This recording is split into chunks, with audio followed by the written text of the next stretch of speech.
أهلا بكم متتبعي أخبار نادي جياسكا. في أول خبر حسب الكورة نيوز، فرحات توافق على تخفيض مطالبه المالية ويضع الكرة في مرمى المسيرين. صفقة الملالي معقدة ومزياني لم يلقى الإجماع. الإدارة تؤكد تحويل مقدم على شكل إعارة. التشكيلة تدخل المنعرج الأخير من التحضيرات، وحديث سيكون أساسيا رسميا. زين الدين فرحات يمهل إدارة شبيبة قبائل إلى غاية يوم غد كآخر أجل للتوقيع. اللاعب الذي يملك عروضا من أندية أخرى أعطى الأولوية للانضمام إلى جياسكا، غير أن تماطل المسيرين قد يدفعه لتغيير وجهته نحو نادي عاصمي. كل ذلك يحدث قبل 72 ساعة فقط من إسدال الستار على ميركاتو الصيفي في الجزائر.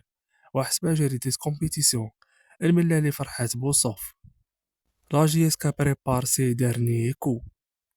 الملالي فرحات وبوصوف شبيبة قبائل تحضر آخر صفقاتها في هذا الميركاتو الصيفي. إبراهيم منداي تم التواصل معه من طرف إدارة جياسكا. لا تنسوا لايك وتعليق.